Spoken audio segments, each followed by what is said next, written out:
Sejam muito bem-vindos ao Papo de Gestão, podcast aqui do G4 Podcasts, onde a gente traz CEOs, empreendedores, empresários, líderes, C-levels de empresas para contarem um pouquinho daquilo que eles já passaram, as histórias, os acertos, os erros, para que você possa aprender, se divertir e principalmente aplicar isso no seu dia a dia e ter uma vida um pouco mais fácil na sua jornada empreendedora, galera.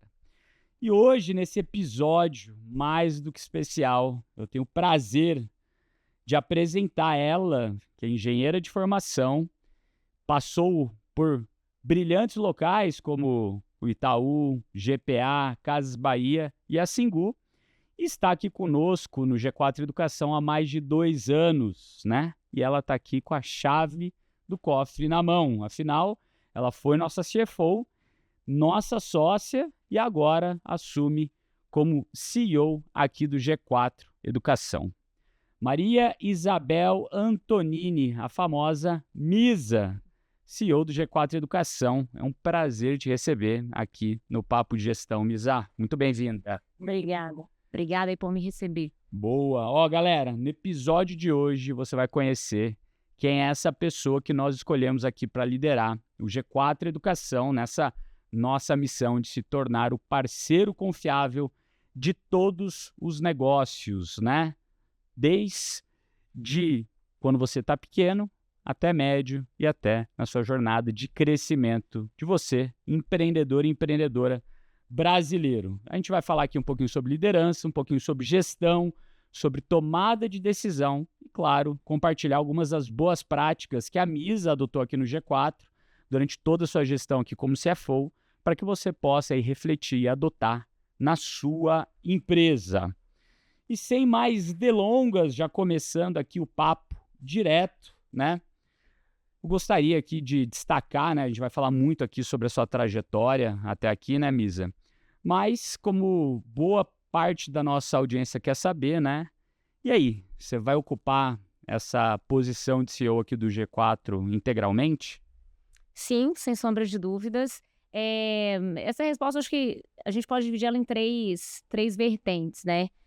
A primeira é sobre o papel do CFO mesmo ao longo dos últimos anos. Ele vem evoluindo muito de algo operacional, de tocar bumbo, entrada e saída, gestão ali do administrativo, do back-office, para algo muito mais estratégico, participar da visão de longo prazo das empresas, inclusive gestão de crise, quando você pega uma pandemia, cisne negro, ninguém imaginava o que ia acontecer, a maré baixou, todo mundo viu quem estava nadando pelado, né? E quem tinha um CFO, uma área financeira bem estruturada e estratégica, conseguiu navegar por um momento de instabilidade, de incerteza, inclusive trazendo soluções criativas, né? Porque naquele momento que ninguém estava preparado para algo dessa magnitude, quem foi mais criativo sobreviveu mais tempo, né? Então, esse movimento de CFOs assumindo posição de gestão, de CEO, ele vem se tornando cada vez mais comum e natural. Há um ótimo exemplo nesse sentido é o iFood, né? Fez esse movimento há pouco tempo também, quando o Bloise saiu da cadeira e o Diego Barreto assumiu. Então, O Diego Barreto era o CFO lá também. Era o CFO. Então, cada vez mais é esperado ver esse tipo de movimento. Então, eu acho que esse é o primeiro grande ponto. O segundo grande ponto, trazendo aqui para a realidade de G4, é que quando o Thales decidiu deixar a posição e me colocar na cadeira, foi algo que já tinha sido feito no passado, né? Em Singu, e aí até dando 2 passos para trás, falando um pouco da minha trajetória, quando eu fui para Singu em 2018, eu tinha acabado de voltar de um período na França, aí eu conheci o Thales no instituto que eu faço parte, e eu fui para Singu como sócia também CFO, bem parecido com esse movimento de ter vindo para o G4. E aí a gente vendeu a empresa para a Natura em 2020, não, em 2020 a gente fez o sign-off, foi bem quando bateu a pandemia, o Dória fechou a cidade dia 7 de abril ou 8 de abril, a gente assinou assim um dia antes, foi um negócio super complexo. E aí eu assumi a empresa como CEO em todo esse momento de handover da companhia, né? Não só de cumprir os thresholds do BP, que tinha sido feito com a Natura durante a operação, e o handover também para terminar a incorporação da Segura Natura. Então, durante todo esse tempo, esse período, eu já estava como CEO, o Thales assumiu um papel de conselho, já estava aqui muito mais próximo do G4, então isso já foi feito no passado. Então, acho que fez sentido também dar a tranquilidade de que não era um movimento novo, não era um movimento que nunca tinha sido feito. E aí, por fim, um terceiro ponto para essa pergunta é o que a Margaret Thatcher dizia, né? Poder é igual ser uma lady. Se você precisa falar que você é, porque você não é. Então, o que eu quero dizer com isso? É tempo. As pessoas vão se perguntar isso mesmo, e ok, mas à medida que eles entenderem na prática os nossos posicionamentos, os nossos resultados, o que eu nessa cadeira vou trazer para a companhia, isso por si só já vai ser a resposta da pergunta. A gente não precisa necessariamente se preocupar em responder isso com palavras, né? Ações e resultados vão dizer muito mais do que qualquer coisa que a gente queira dizer nesse momento. Então, acho que são esses 3 pontos aí que eu queria trazer. Esse último ponto que você trouxe, para mim, é maravilhoso, porque no fim do dia, você já era essa sucessora natural para a posição, né? Aqui dentro, entre todos os sócios, você já tinha esse respeito, sempre teve, porque a você sempre foi confiada a chave do cofre, né?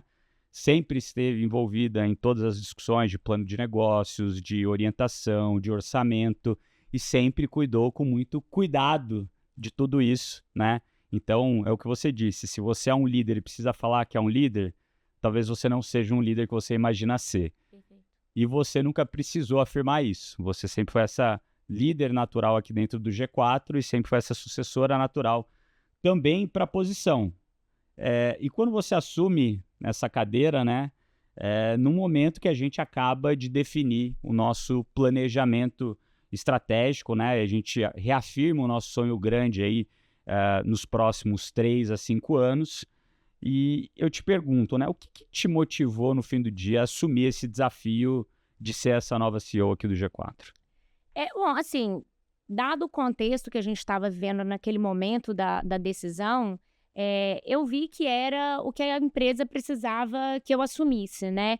Em termos de planejamento estratégico, de visão de longo prazo, nada mudou, né? O mesmo planejamento estratégico que a gente finalizou depois de 8 meses, porque é um período, é um processo longo, complexo. A gente passou os últimos 8 meses construindo esse planejamento estratégico, nada mudou, né? Não é em 3 semanas que isso muda. Então, o mesmo papel que eu teria que ter acreditando no nosso planejamento estratégico, no que a gente quer construir de longo prazo, ele se mantém, só que agora a empresa precisava de mim em outra posição, né? Então, também parafraseando o Kennedy, ele falava, né? Não pergunta o que o seu país o que o seu país tem que fazer por você, pergunta o que você pode fazer pelo seu país.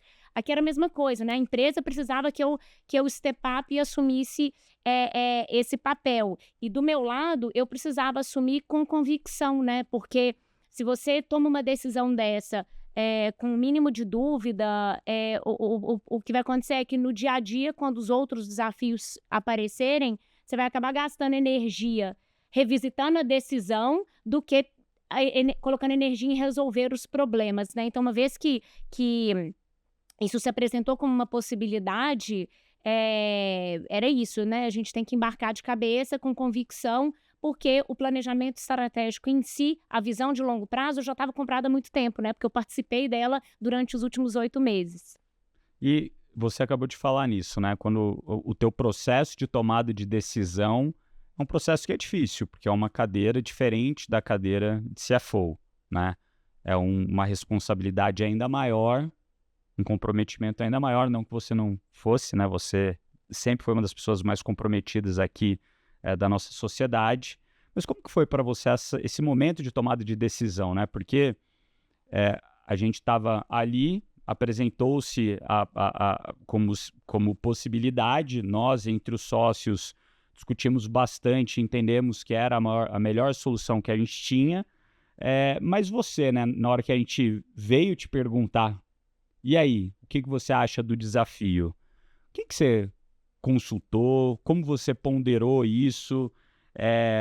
Como você decidiu, de fato, putz, vou para frente do desafio? Porque você poderia ter muito bem falado, não, gente, não quero, tô bem aqui onde eu tô confortável e talvez tenham outras soluções para isso. Porque eu lembro que a gente te trouxe, né, como uma proposta e você falou, deixa eu refletir um pouco aqui sobre o assunto, mas rapidamente você já voltou para a gente com a resposta. Como que foi esse momento para você? Foi tudo muito rápido, né, mas acho que como as maiores decisões e aquele momento onde grandes coisas são construídas, sempre é assim, você tem pouco tempo para tomar decisão, poucas informações e muita pressão, né, então, foi algo que eu tive que tomar uma decisão rápida.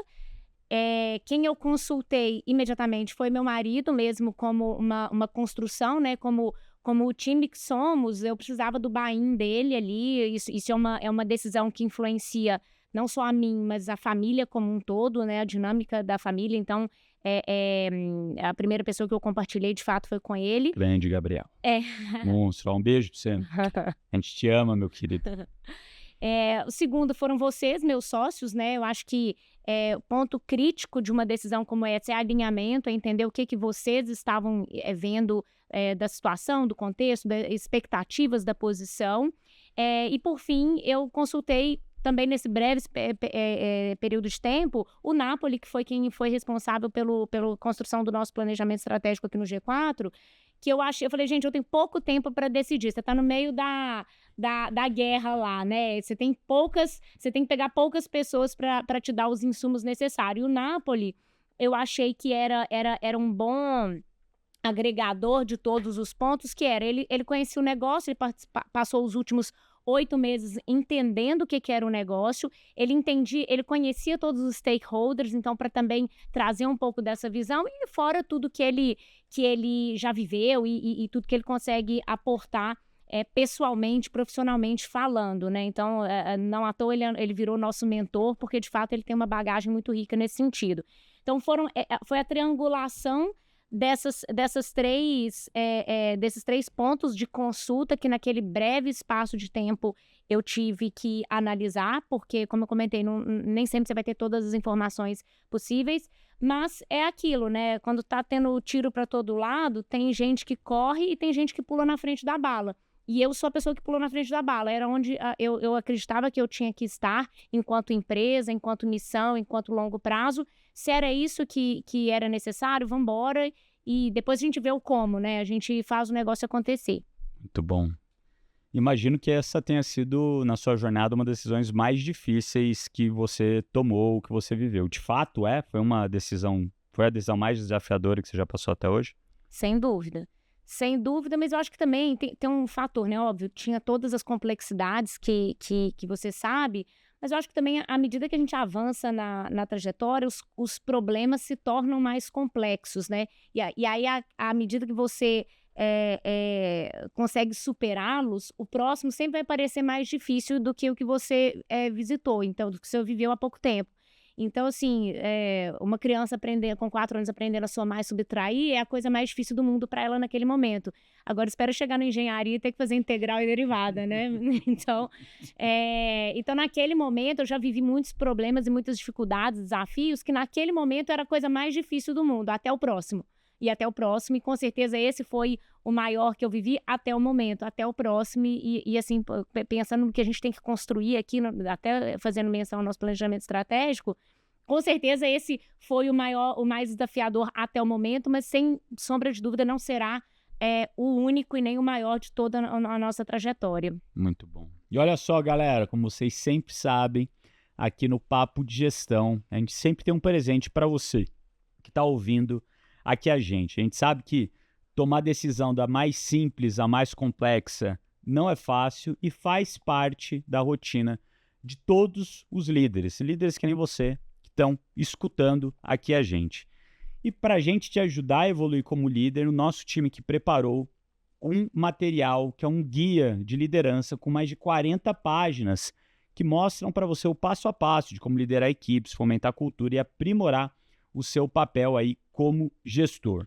E para você acessar esse material totalmente gratuito, basta você enviar uma mensagem para minha DM lá no Instagram. Você vai lá no Instagram, @bruno.nardon, e coloca a palavra progredir. progredir. Escreve essa palavra, manda lá um direct para mim, que a gente tem uma automatização que vai ver que você mandou essa mensagem, progredir, e vai te mandar esse material totalmente gratuito com mais de 40 páginas para te ajudar nessa sua jornada de liderança aí na tua empresa.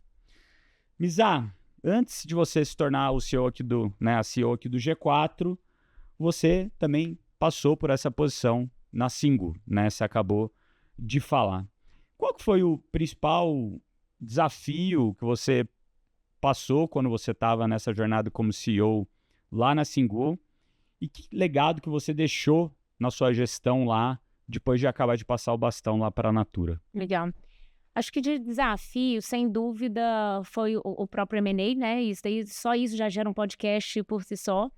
Mas foi realmente um negócio super desafiador, até pelo desbalanceamento de proporção de empresas, né? Você senta para negociar na mesa Davi e Golias. Você está vendendo uma startup para uma das maiores empresas do mundo. Então, esse processo aí, ele é muito complexo, cheio de nuances jurídicas, né? De valuation, econômicas. Então, sem dúvida, esse foi um dos grandes desafios. O segundo foi a própria pandemia, né? Porque a gente fechou a operação com a Natura pré-pandemia. Aí, como eu falei, a gente assinou, fez o sign-off e o Dória fechou a cidade. E aí a gente tinha não só o risco do deal cair naquele momento, como todas as profissionais que dependiam da plataforma para sobreviver, né? E todas elas mandando mensagem pra gente falando, não sei o que eu vou comer amanhã, porque era o perfil que a gente tava tratando ali, tava lidando. Então, a gente começou a falar, caramba, não podemos deixar o deal cair, porque as profissionais precisam disso, então pensando no longo prazo, e também precisamos auxiliá-las nesse momento, porque não podia ter nenhum tipo de contato físico, e a gente trabalhava com serviço. Então, como que a gente resolve? E aí, até na época, foi interessante que a gente estava com um run rate, um caixa super curto, super justo, e antes da Natura colocar a primeira tranche, a gente basicamente tinha que parar de executar serviço. Aí eu lembro que o Thales até me ligou e falou assim, a gente precisa fazer alguma coisa para os profissionais, porque elas vão morrer de fome. E aí a gente criou, na época, ele trouxe a ideia de fazer um fundo social, que era o seguinte, a gente tinha um mapeamento dos perfis das profissionais que era um grupo de risco, a gente falou, essas profissionais a gente tem que proteger, tem que deixar dentro de casa, sem trabalhar, porque a gente ainda não sabe o que é isso, o que é esse vírus, o que acontece. Agora, as meninas que são jovens, que não convivem com ninguém de grupo de risco, elas querem trabalhar, elas estão aqui ligando, vamos fazer acontecer de forma que elas consigam ajudar indiretamente as outras profissionais que não podem trabalhar. Então, a sacada do Thales foi, a gente pega todos os serviços que as pessoas que não são um grupo de risco executarem, uma parte elas recebem, então você já está ajudando a se manter, manter a economia, a parte econômica delas, e o que viria para a Singu a gente abre mão para as profissionais que precisam parar de trabalhar. E aí, qual que era o desafio nisso? Como é que a gente, Singu, enquanto a Marketplace, consegue chegar lá, né, na tranche da Natura para poder manter, sustentar essa estratégia. E aí a gente foi apertando aqui, é o que eu falei no início, né? O CFO tem que ser criativo. O Thales trouxe a solução e eu tinha que entregar o como, né? Ele já foi criativo de trazer uma solução que endereçasse um problema real, crítico ali, imediato. E eu, enquanto CFO, tinha que dizer como, né? Me deu o problema e eu te dou a solução. Então, sem dúvida, não só, respondendo a sua pergunta, não só esses foram os dois maiores desafios, mas eu acho que também isso foi o maior legado que a gente deixou, que foi a gratidão nas profissionais, de que naquele momento ali, a gente não largou a mão delas, não abandonou a própria sorte, a gente fez o que podia para ajudá-las, né, naquele momento. E esse é um ponto interessante, né? Que quando a gente pensa na Singu sendo marketplace de serviços de bem-estar e beleza, você vê que tinham muitas prestadoras de serviço, né? Que estavam lá na Singu, que alcançaram a independência financeira por causa do próprio marketplace, né? E, putz, eu já ouvi inúmeras histórias, porque eu acompanhei a jornada da Singu desde o comecinho, quando ainda estava lá na Edinhos, né? Desde antes de existir Singu de fato. Então, vi toda a jornada do negócio, né? Tem alguma história dessas prestadoras de serviço assim que te marcou muito durante a jornada que você teve lá? Assim, não é uma história, porque isso é reflexo da história de muitas delas. Mas normalmente era a história do eu apanhava do marido, não tinha dinheiro para sair de casa, para se sustentar, para sustentar os filhos, e aceitava se manter naquela situação de vulnerabilidade social, familiar, porque ela não tinha o que fazer, né? Então, uma vez que ela começou a trabalhar pela Singu, ela teve independência financeira, é o que a gente brincava, empoderamento feminino é colocar dinheiro no bolso delas para elas poderem fazer o que quiser, né? Inclusive se libertar de situações que para elas não estava bom.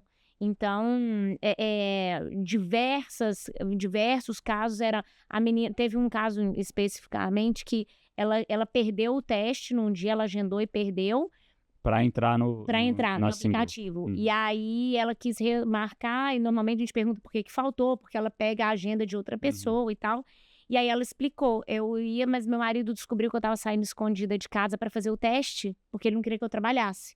E aí ele não me deixou, aí agrediu ela no dia e tal, e depois ela conseguiu ir, fez o teste, passou e começou a trabalhar pela plataforma. Pegou os filhos, alugou um apartamentozinho e conseguiu se livrar daquela situação. Então, só que eu te conto isso como se fosse um caso, mas não era um caso, era extremamente recorrente. Então, era bem gratificante ver, ouvir esses casos, porque no fim do dia era o que a gente falava, é isso que é empoderamento feminino, ela conseguir ter condições de tomar a decisão que ela quisesse, né? Porrada. E daí em 2022, você tem o início da sua jornada aqui no G4, já como CFO e sócia nossa, né? Como que foi que o G4 entrou na sua vida em 2022 e o que você está deixando, né, depois desses 2 anos e pouco aqui na mão desse próxima CFO que a gente vai ter aí? Legal.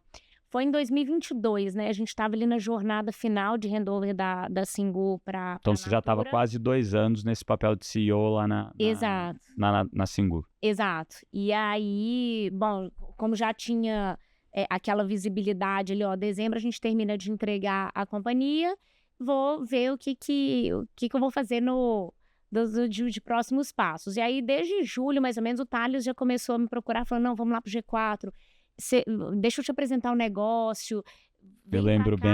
Vão lá, conversa com o Nardon, conversa com o Alfredo, vem, isso aqui é outro bicho, vamos lá, a gente tem uma missão super interessante, super legal, que é geração de emprego. Você quer coisa melhor do que o seu negócio ser responsável por geração de emprego, que é isso que move a sociedade, né? De novo, a gente sempre fala que no fim do dia, o que vai mudar uma sociedade não é uma ação de um governo X ou Y, porque isso daí é temporário. O que vai mudar é geração de emprego, é aumento de produtividade, é melhora da economia, rodar a economia. Então, o que a gente vende muda a sociedade no longo prazo, através dos nossos membros, dos nossos alunos. E aí eu falei, não, tá, beleza, deixa eu ir lá, conversei com você, conversei com o Alfredo, conversei com o Lucas, com o João Vitor. Eu falei, opa, esse daí é um negócio interessante, quero fazer parte. E aí a gente conversou, bati um papo, fiz bastante conversa com vocês. E aí em novembro para dezembro, eu vim para o G4. E o que eu encontrei era uma startup, quando você pensa em DNA, em agilidade, velocidade, mas enorme já, geradora de caixa, que já é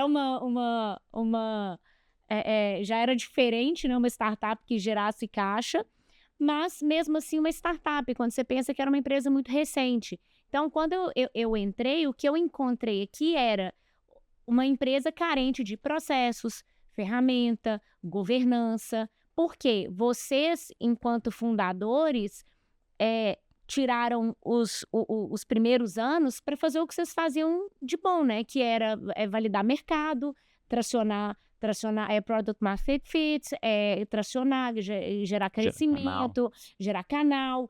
E aí, agora precisava, o Lucas ficou durante um tempo como CEO e CFO, ou seja, de novo, a cadeira do CFO acabava sendo despriorizada, ele mesmo brinca com isso. Então, o que eu encontrei era uma empresa que já estava muito grande para o que ela mesmo achava que era, né? E estava precisando de processo, governança, ferramentas, como é que... Então, foi um negócio muito de construção. Meu E primeiro nessa hora, ano qual que aqui... foi a sua maior prioridade? Na hora que você entrou, falou, putz, tá bom, mas tá bagunçado, dá para melhorar muito. Qual que foi a sua prioridade número 1 quando você entrou aqui? Visibilidade, eu acho. Visibilidade e... foram duas, assim. A gente ter visibilidade dos números, das informações certas, e isso daí ferramentas e processos te entregam.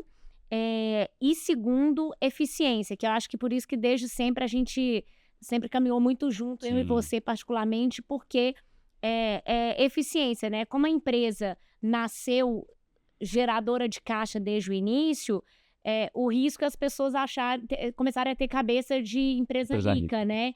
E a gente sempre puxando assim, ó, nós somos uma empresa rica, que bom financeiramente falando, no sentido de geração de caixa, mas a gente não pode tomar decisões reckless, porque a gente tem esse conforto de ser uma empresa geradora de caixa, né? Eu sempre brincava, pessoal, Warren Buffett, que é o Warren Buffett, ele mora na mesma casa há 60 anos, você entendeu? Então ele mora na mesma casa de antes dele ter o patrimônio que ele tem. Então não é só porque ele multiplicou o patrimônio no número que a gente conhece, que ele refletiu em todos os campos da vida dele. Então a gente precisa garantir que tenha alguém sendo guardião de eficiência, de custo. E até nesse sentido foi que a gente construiu o Budget Hub, que a gente chama, que é um comitê de despesa. Eu tinha visto isso no Itaú, lá eles chamavam de pacotes de despesa. Aqui a gente trouxe para um comitê de despesa, que era como que eu garanto granularidade. Hoje a gente tem 360 pessoas. Se a gente não tem granularidade de controle de custo, 360 possibilidades de perda de eficiência, de dinheiro. Como é que a gente garante austeridade? Não vamos machucar a entrega de valor. Outro exemplo que eu uso é a Apple. Não é só porque a Apple é a Apple que ela quer fazer, se ela quiser buscar eficiência, ela não vai trocar a caixa dela do iPhone por uma caixa de papelão. Porque, Perfeito. obviamente, parte do valor que ela entrega é o unboxing, é sofisticação, é posicionamento, é marca. Nós somos isso. Mas no que ela puder ter ganho de eficiência, que não afete essa percepção do unboxing, ela vai querer fazer, porque aí você garante uma perenidade, uma sustentabilidade do negócio. Então, é isso que é o que eu sempre trouxe, muito provocada por você também, acho que a gente tem esse background parecido, de sempre buscar a eficiência. Não que a gente esteja disposto a abrir mão de algumas coisas que são core, né, que fazem parte do nosso DNA de entrega de valor. Mas não é só por isso que também vai ser a casa da mãe Joana. A gente precisa ser diligente aqui e prezar pela austeridade. Agora vocês entendem porque a Misa é a dona da chave do cofre e a sucessora natural para assumir essa posição, né? A gente se dá bem desde antes de você entrar aqui. Exatamente. Eu fui o maior capitão aqui dentro. Falar, gente, a gente tem que trazer a Misa. Ela é muito boa. Eu não me arrependo um único dia dessa sábia decisão que a gente teve de te trazer para cá, além da pessoa maravilhosa e da tua família também que você é, né, que você tem. Obrigada. E agora, né, nessa nova posição, como que você lida, né, com essa pressão, as expectativas que se tem, né, nesse cargo de liderança de ser CEO que é tão importante? Se eu pudesse resumir, seriam duas coisas, né? Primeiro, planejamento. Então, acho que é na sua aula mesmo que você fala muito sobre a matriz, né, de importância, o que é urgente, o que é emergencial, o que é urgente, o que pode ser despriorizado, o que tem baixo, médio, alto impacto, porque aí você vê o que você precisa atuar imediatamente, o que você vai delegar. Então, acho que tem que você mapear muito bem as suas prioridades, porque problema chega o tempo inteiro, demanda chega o tempo inteiro, algumas coisas dependem de você diretamente, algumas coisas você precisa capacitar pessoas abaixo de você no seu time para poder dar vazão a essas demandas. E, segundo, priorização, né? Tem muita gente que tem um problema de procrastinar estando ocupado. A pessoa passou o dia inteiro apagando incêndio, respondeu 100 e-mails, fez 1 milhão de coisas, mas ela não fez aquela única coisa que ela precisava fazer. Por quê? E aí, porque a gente tem aquela imagem de procrastinação de ser o cara vendo o Netflix comendo pizza à toa o dia todo no fim de semana. Essa é a procrastinação fácil de você não fazer, porque ela é muito caricata. Você elimina ela da sua vida muito, muito facilmente. O perigo é a procrastinação estando ocupado, porque você se engana que você está fazendo muita coisa, mas você não está fazendo as coisas corretas. Então, acho que isso é importante, você ter um planejamento, ter as ferramentas corretas. A minha, por exemplo, é a agenda. A minha agenda, se eu vou na padaria, eu coloco um invite lá na minha agenda, ir na padaria 15 minutos, porque eu calculo o tempo de ir andando, o tempo de voltar. Porque você precisa ter também as ferramentas que funcionam. Para mim, a agenda funciona. Vai ter gente que vai ser Trello, vai ter gente que vai ser... Tem diversas bloco de notas. Bloco de notas, papelzinho, não tem problema. Mas o ponto é você aprender as ferramentas que funcionam melhor para você, a metodologia, que é aquilo que eu comentei, de definir o que é urgente, faz agora, o que não é urgente. Problemas, se você for embora aqui 10 horas da noite, 8 horas da noite, 6 horas da noite, amanhã no dia seguinte os mesmos problemas estarão aqui, né? E quais são os problemas que podem dormir junto com você? Você na sua cama e o problema dentro da empresa. Então deixa ele para amanhã. Na empresa não, tem um problema que tem que resolver agora. E se não for não vai sair. Então, você tem a matriz muito bem mapeada e, no fim do dia, priorização, né? Priorize os problemas que eles realmente precisam ser priorizados, e não só porque você precisa ocupar seu tempo corrido para falar, trabalhei 16 horas por dia, mas agregou valor, né? Você fez aquelas 3 coisas que você precisava fazer, que se você não fizer, ninguém mais faz. Eu acho que esse é o maior superpoder de qualquer líder. Não procrastinar o que de fato precisa ser feito. E não fingir que está trabalhando e se enganar, né? Porque muitas vezes o pensar dá trabalho. E fazer aquela coisa que você precisa fazer, muitas vezes você enrola para fazer porque você não gosta de fazer. Exato. Porque você não tem... Putz, vai ser chato, vai doer, vai incomodar. E daí você fica enrolando, passando. Cara, resolve isso na primeira hora do teu dia. Tira da frente. Tirou da frente, você pode dormir. Já fez aquilo que você precisava fazer. Muito bom.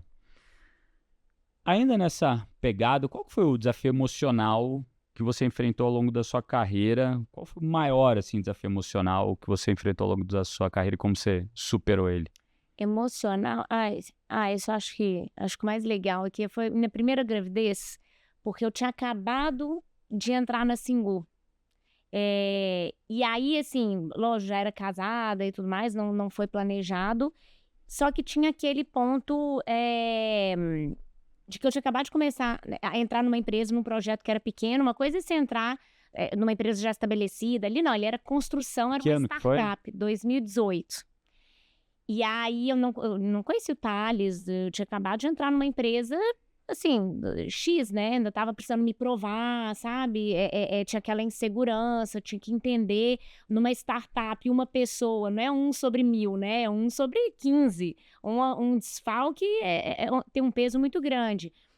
Tinha que passar a mensagem ali, então acho que naquela hora, ao mesmo tempo, uma coisa que é comemorável, né? Um filho, uma bênção, uma graça muito grande, mas eu fui pega de surpresa. Então, eu tinha acabado de voltar para o Brasil também e tinha decidido ir para uma veia empreendedora, porque uma startup muito no começo, você está ali no tudo ou nada, né? Então, tinha todas essas emoções reunidas no mesmo momento e veio a gravidez naquele momento. Eu tinha entrado na Singu, tinha 1 mês. E foi muito legal, porque eu chamei o Thales para conversar, e ele falou assim, conhece, né, daquele jeito, e daí? Eu falei, tô grávida, eu quase em tom fúnebre, sabe? Olha, sei que eu acabei de entrar, mas eu queria te trazer segurança de que eu tô aqui. Ele falou assim, cara, nós estamos juntos, é uma maratona. Ele usou essa frase, eu não tô aqui por uma sprint, nós estamos juntos para uma maratona, é construção de longo prazo. Isso daí, que ótimo, abraçou, achou ótimo, e eu assim, tirou um peso, né? Então... foi um desafio emocional muito grande, foi muito Foi muito legal, me marcou bastante. Quando você fala isso, eu lembro do negócio que a Cris Junqueira fala, né? Que ela já falou em algumas entrevistas que ela deu, que ela fala que a mulher grávida é o mamífero mais eficiente do planeta Terra, né? Porque dado que a mãe vai ter que fazer, né, toda a rotina com os filhos, ou com o filho, ou com a filha, né, que vai vir a nascer, ela precisa priorizar. E quando você precisa priorizar, você vai ter, cara, o que é urgente que eu preciso resolver agora, o que dá para eu delegar, né? Aquela matriz que você acabou de falar. O que eu tenho que resolver, o que eu não tenho que resolver, porque esse horário aqui é o que eu tenho para estar aqui, e esse horário que eu tenho que estar para minha família, né? Você concorda com essa afirmação? Concordo, sem dúvida. E é isso, assim, tudo volta em priorização, porque a gente tem que equilibrar vários pratos, né? E se você não priorizar, você não vai make it worth, né? Fazer valer a pena. Então, todas as vezes que eu tenho que ficar no escritório até mais tarde, e acontece mesmo por algum planejamento estratégico ou fechamento de mês, toda vez que eu tenho que ficar até mais tarde dedicado ao trabalho, a gente está optando, né, tomando uma decisão de ficar menos com meu filho. Eu não vou botar eles para dormir. Então, eu tenho que fazer valer a pena.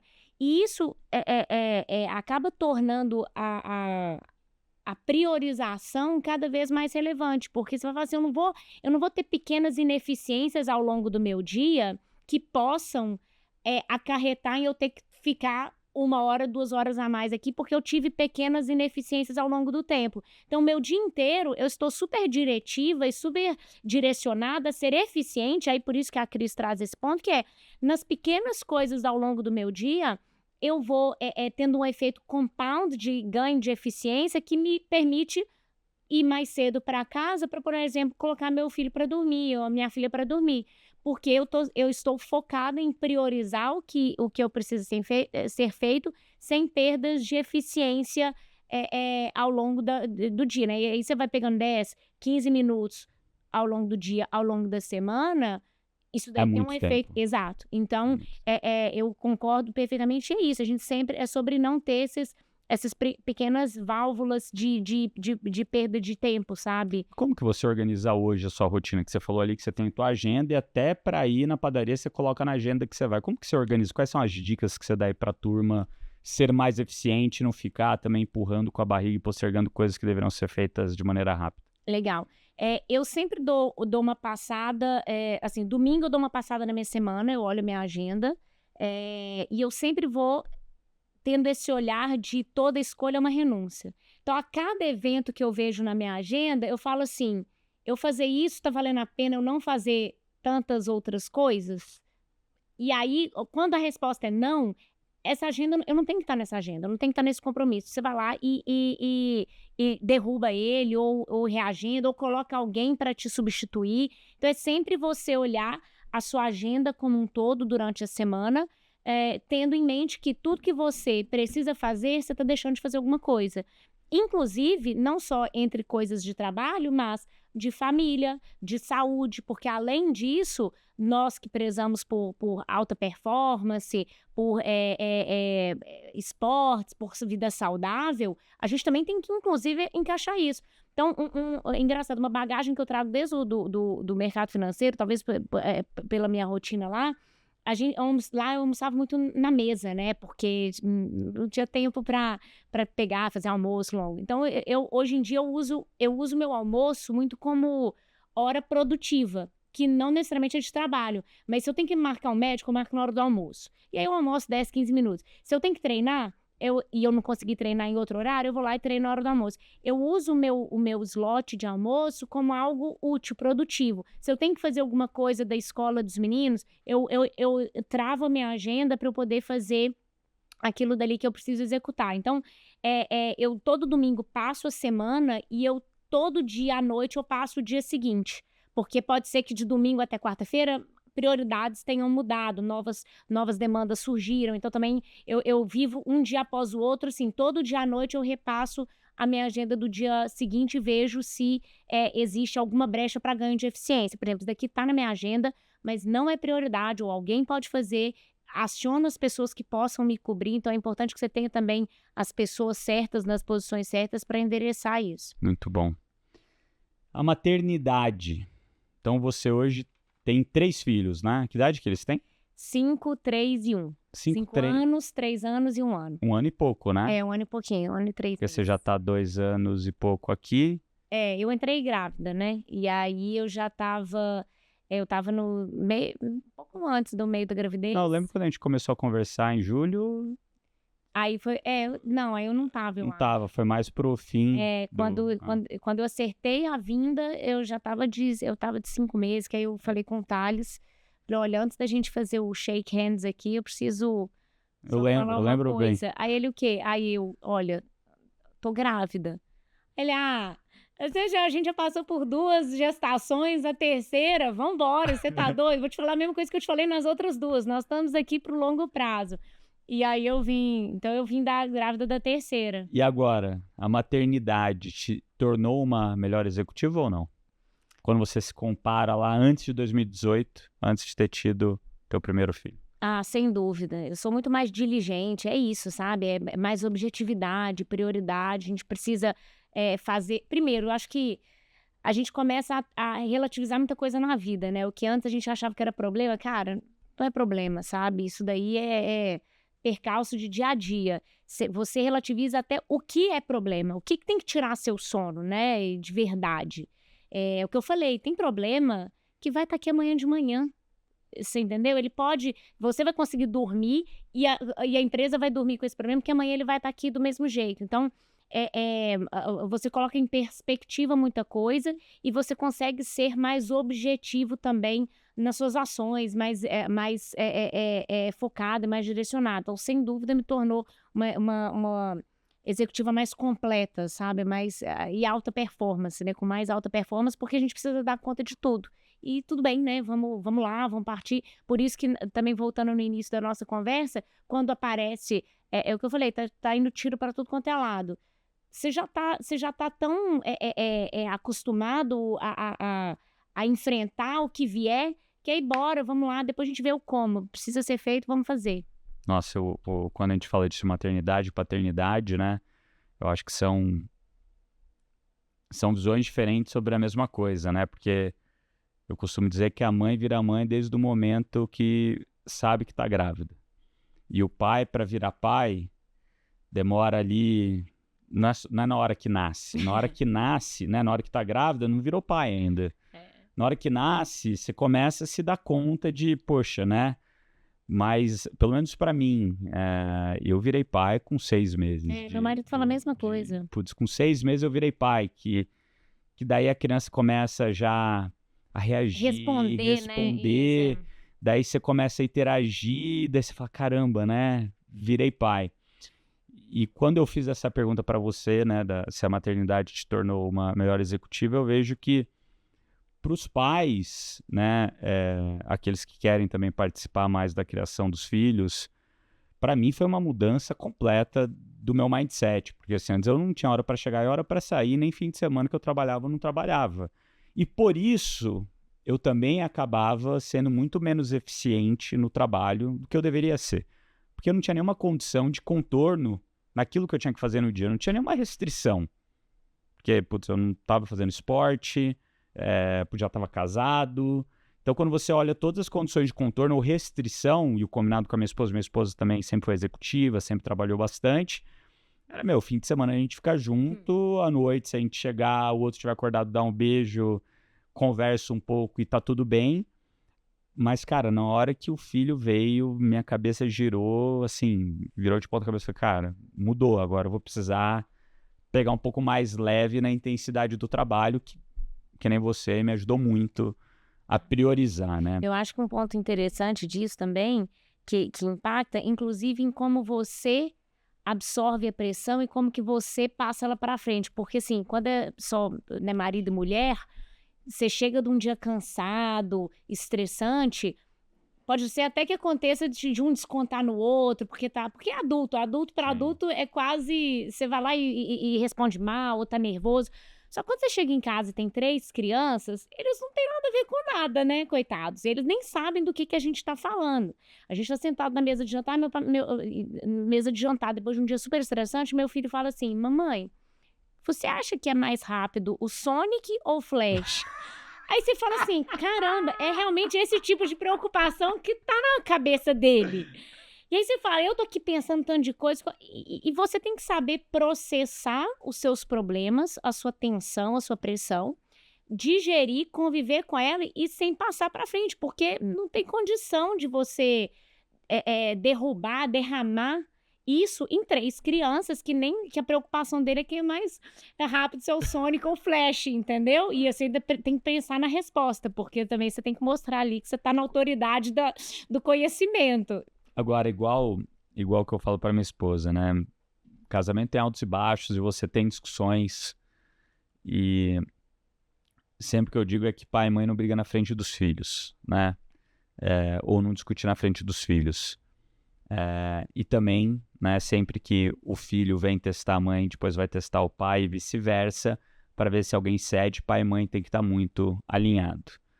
Na companhia, eu sempre falo isso muito, a gente fala isso muito entre a gente e os sócios, né? A gente e os sócios aqui, né, o inner circle, né, o círculo ali de confiança que a gente sempre tem há muito tempo, a gente nunca discute na frente do time. A gente fecha a porta, quebra o pau. Exato. Sai decidiu, todo mundo rema para o mesmo lado. Perfeito. Você concorda com isso que eu falei? Sem a menor sombra de dúvida, que é o que você falou, né? A gente sempre está alinhado nisso.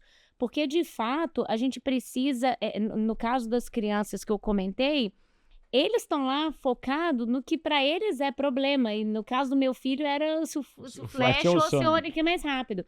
E aqui dentro da empresa, a gente precisa que eles tenham tranquilidade de tocar a operação com cada um com as suas funções e responsabilidades, focado naquilo. E o resto, a gente precisa se alinhar, passar a tranquilidade de que a gente está alinhado, para que eles tenham tranquilidade também, porque imagina se um pai que está quase quebrando, quase perdendo a hipoteca da casa, leva isso para um filho, falando assim, filho, hoje eu estou muito preocupado, um menino de 7 anos, 8 anos, 10 anos, papai está muito preocupado. Tem nem maturidade. A gente está quase perdendo o nosso teto aqui, porque eu hipotequei a casa, pode ser que a gente perca a nossa casa. Acabou, né? Não faz sentido. O irresponsável é o adulto que está fazendo isso.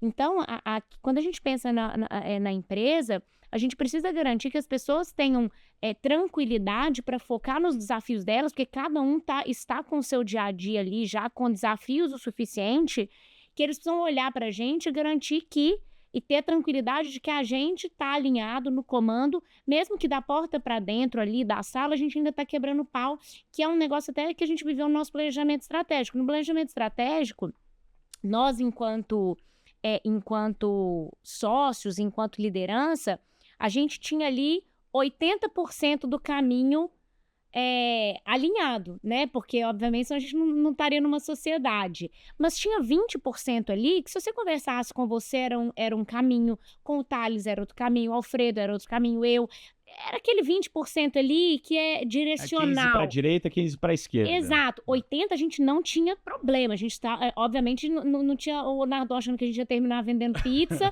o outro que a gente ia, sabe? Não tinha nada. Mas 80% a gente estava sólidos, decididos no direcional. Agora tinha 15, 20% ali que a gente tinha um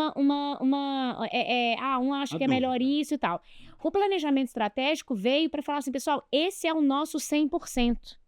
Você tem o seu 20, você tem o seu 20, você tem o seu 20, você tem o seu 20. Mas o nosso 100% de hoje vai ser, de hoje daqui para frente, vai ser esse. E aí nos coloca no mesmo direcionamento, que a gente não precisa ali no dia a dia ficar com aqueles 20% de um que acha que tem que ser uma coisa ou outra, gasta energia. Isso se reflete até para o time, né? Então o time tem que ter tranquilidade que o nosso 100% é o mesmo 100%, estamos uníssonos, né, naquele 100%. E na hora que a gente olha esse planejamento estratégico, né? Agora você é a responsável por direcionar o time, né, para a execução dessa estratégia, né? Na sua opinião, qual que é o principal desafio que a gente tem e principal ponto de atenção para a gente garantir que a gente consegue entregar esse crescimento projetado nos próximos anos? Legal. Eu acho que stick to the plan, assim, o primeiro desafio ao longo da construção do planejamento estratégico era chegar no 100%, né? Aqueles 20% ali, qual que seria a nossa verdade.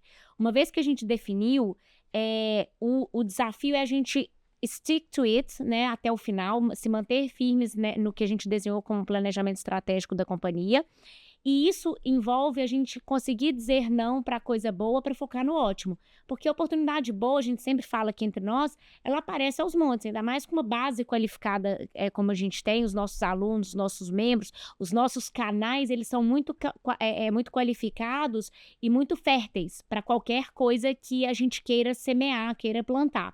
Então, a gente tem que conseguir dizer não para essas boas oportunidades, porque a gente tem o nosso planejamento estratégico, que é o ótimo, para poder chegar lá e direcionar a nossa energia e não ficar realmente, não, mas lembra o planejamento estratégico? Vamos...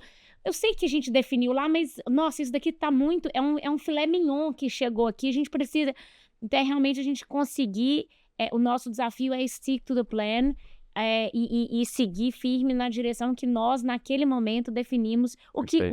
Isso é um ponto importante, o que não necessariamente é a gente ter compromisso com o erro, né? Obviamente que isso não quer dizer que nós somos inflexíveis.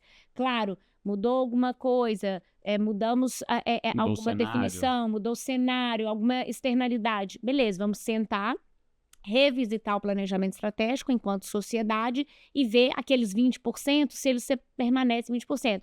A gente não tem compromisso com o erro, mas uma vez que não tenha um fator exógeno forte o suficiente para nos fazer revisitar o 100%, a gente precisa continuar com o olho na bola e seguir no caminho que a gente definiu. Você falou agora há pouco, né, que uma maneira de você ganhar eficiência no teu dia é ser mais objetiva.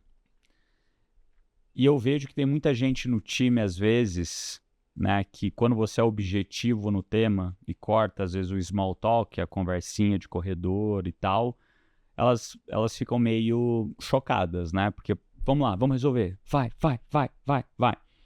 Como você entende ou como você faz para que o seu objetivismo, que eu também sou bem objetivo, não seja entendido como arrogância, rispidez. como rispidez ou como não amizade, sabe? Uma pessoa que não é amigável. Sim. Como você diferencia o objetivismo de ser uma pessoa que mostra, olha, eu estou preocupado com você, Sim, claro. Só vamos nos preocupar com o nosso tempo para ser objetivo aqui ao ponto. Porque eu tenho esse desafio sempre. Porque eu entendo as coisas rápido. Pelo fato de eu entender as coisas rápido, eu falo, tá bom, entendi, vamos, próximo. Tá, vamos resolver A, B, C e D. A pessoa ainda tá querendo explicar lá ao começo, sabe? Já entendi o assunto. Como você faz isso no teu dia a dia? E isso daí é um trabalho constante, né? Porque normalmente a gente tem a tendência de reagir muito rápido, ele fala pelo estômago, né? Então a gente tem que sempre tentar racionalizar e se desenvolver. Uma técnica que eu uso, uma coisa que eu sempre tento refletir, é ponderar a forma com o interlocutor. Então, por exemplo, eu não vou falar de novo, a criança de 4 anos, da mesma forma que eu vou falar com um adulto, né? Por mais que eu precise o que eu preciso que seja feito seja a mesma coisa. Você consegue ponderar a forma de acordo com o seu interlocutor. Dentro da empresa, eu acho que tem que ser a mesma coisa, assim, quando a pessoa tem uma posição mais sênior, mais estratégica, isso te permite ser um pouco mais objetivo, diretivo, e a pessoa tem que se desenvolver a ponto de conseguir separar as coisas. Quando a gente está conversando com alguém do time que é mais júnior, obviamente a gente precisa adaptar a mensagem. E isso não somente quando a gente está falando de cargo, tá? Por exemplo, Thales Alfredo Nardon. 3 perfis extremamente diferentes. Não adianta eu tentar chegar para você, que é um cara que vai no detalhe do detalhe, e conversar da mesma forma que eu vou conversar com o Alfredo. Então, isso é um exercício que a gente tem que fazer que independe do cargo, inclusive. Perfeito. Você pesa a mão, né, mais leve ou mais pesado de acordo com o cargo, em alguma situação, tudo bem, o nível de exigência, de cobrança vai ser um pouco diferente, Mas eu não estou nem entrando nesse mérito. É inclusive também de você mapear as alavancas das pessoas.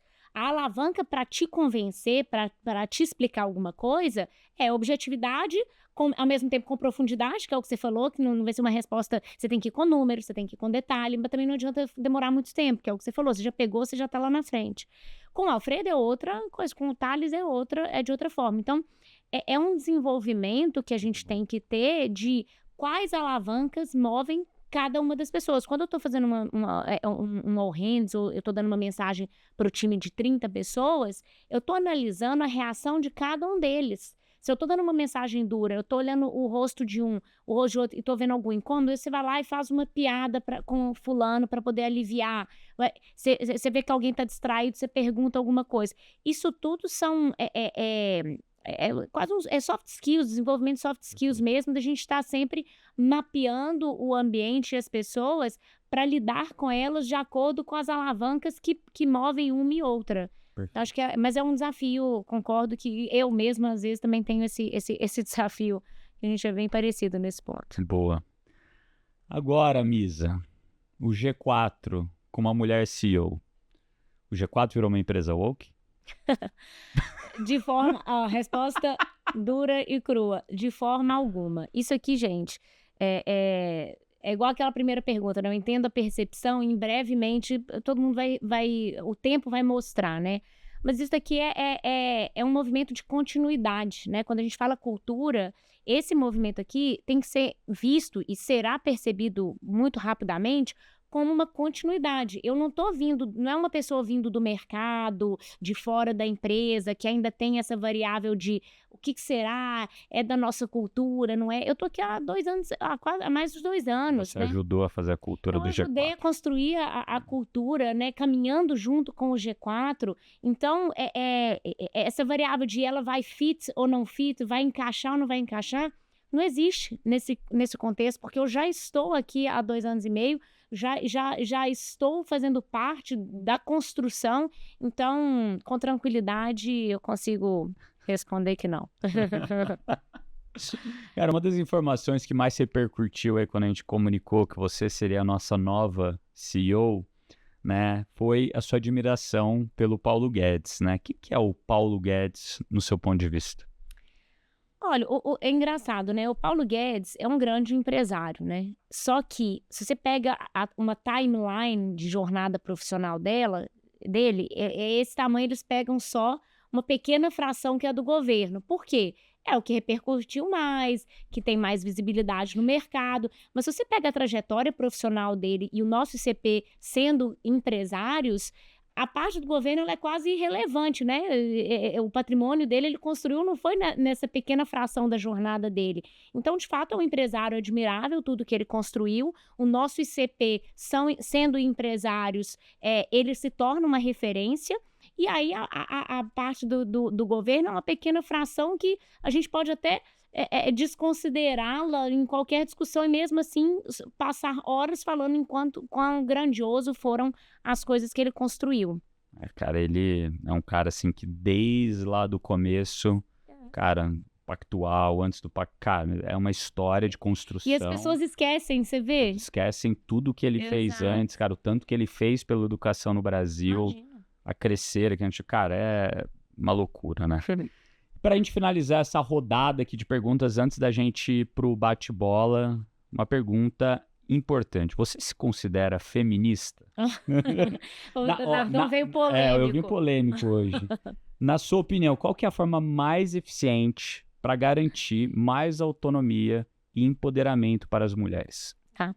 Essa pergunta deve ter vindo também das reportagens, né?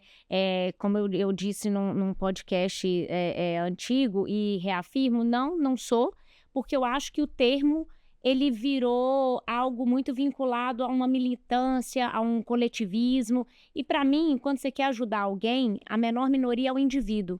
E a gente tem que ajudar o indivíduo, independente de gênero, de sexo, de cor, de raça, porque no fim do dia, o indivíduo, a menor minoria que a gente vai ajudar, que é o indivíduo, é o que ele precisa: liberdade, meritocracia, igualdade de oportunidade. É isso que vai fazer a diferença, e não como que a gente aloca ele em grandes grupos, macrogrupos. Então, para mim, depende todos esses fatores adjacentes. Para mim, todos os indivíduos têm que ser tratados de forma igual. Muito bom, muito bom. Que aula, hein? Que aula, hein, Misa? Que aula. Podcast sensacional. Queria ficar mais 2 horas aqui batendo papo com você. Inclusive, a gente tem que fazer um agora sobre esse assunto do M&A da Singu com a Natura. Vamos. Eu acho que já passou tempo suficiente que a gente pode, eu não sei o que os contatos dizem do que pode abrir, o que não pode, mas para a gente fazer um só sobre esse assunto. Mas antes da gente terminar, queria fazer o bate-bola aqui do gestor, tá? Faço uma pergunta, você responde aí super rápido. Bora lá, o que constrói uma boa CEO? Resiliência. Acho que é igual o Rocky Balboa disse, né? Não importa quão forte você bate, importa quanto que você aguenta tomar porrada e continuar seguindo, né? Então acho que resiliência. Muito bom. Resume em uma frase o que é liderança para você. Palavras movem, mas o exemplo arrasta. Bom. Qual conselho você daria para a Misa de 2 anos atrás, 2 anos e meio atrás, quando você estava no início de uma gestação e prestes a iniciar aqui no G4 como CFO? Acho que eu diria para mim mesma, tudo que você já viveu até hoje te preparou para o que você vai viver daqui para frente. Então, fica tranquila que a bagagem será utilizada. Qual que é o melhor conselho que você já recebeu sobre gestão? Que empresas são feitas de pessoas, né? Que foi o que eu falei. Se desenvolva em como mover as pessoas, em como analisá-las, para entender como falar com cada uma delas, que você vai conseguir gerir a empresa de forma eficiente. E o pior conselho que você já recebeu? Pior conselho de gestão? Acho que era prezar pelo que é fácil. Então, nos momentos mais difíceis de incorporação da Singu com a Natura, por exemplo, algumas incompatibilidades culturais, né, das duas empresas, de cultura muito diferente, eles falavam, não mexe com isso não, não cria ruído, não cria atrito. E a gente falou, não, algumas coisas fazem parte dos nossos valores, e isso a gente não está disposto a abrir mão. Então, é quase optar pelo que é certo e não pelo que é conveniente. E o conselho era ao contrário disso. Faça o que precisa ser feito só para não gerar ruído, mesmo que isso isso resulte em você abrir mão dos seus valores. Então, acho que foi algo que a gente conseguiu fazer com maestria. Tem uma frase que eu gosto muito que é o seguinte: escolhas fáceis, vida difícil. Escolhas difíceis, vida fácil. Muito bom. Qual foi a última coisa nova que você aprendeu?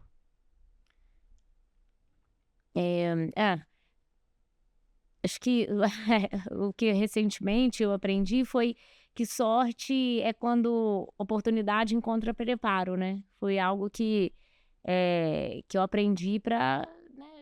Não é qualquer coisa que cai no nosso colo. A situação tem que ter uma sustentação por trás para a gente conseguir seguir em frente e aceitar os desafios.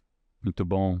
Galera, espero que vocês estejam tão impressionados quanto eu nesse bate-papo aqui que a gente acabou de ter com a Misa. Misa, muito obrigado. Te desejo tudo de bom, porque sorte você já tem, preparo você já tem, e sócios que estão aqui te apoiando você sempre teve, sempre terá, além do marido maravilhoso e uma família ótima para continuar te ajudando nessa jornada que começou não há 2 anos e meio atrás, mas desde lá do começo da sua trajetória. Vamos junto e bora para cima. Quer deixar alguma mensagem aqui para a turma? Não, obrigada aí pelo apoio, e tamo junto. Ainda tem muita coisa para fazer, vou precisar de todos vocês ao meu lado, me ajudando. Boa. E galera, para vocês que estão ouvindo a gente, não se esqueçam de seguir a gente no G4 Podcasts, ativar o sininho aí do Spotify. Se você gostou aqui do episódio, compartilha, manda para os seus amigos. E de novo, vai lá no nosso canal do YouTube, no nosso canal do Spotify, segue a gente, dá um like, compartilha, avalia a gente com 5 estrelas e tudo que você puder para fazer com que a gente aqui no Papo de Gestão e o G4 Podcasts continue aí no topo do ranking dos podcasts de negócios aqui do Brasil. Um grande beijo e até logo, galera. Até o próximo episódio.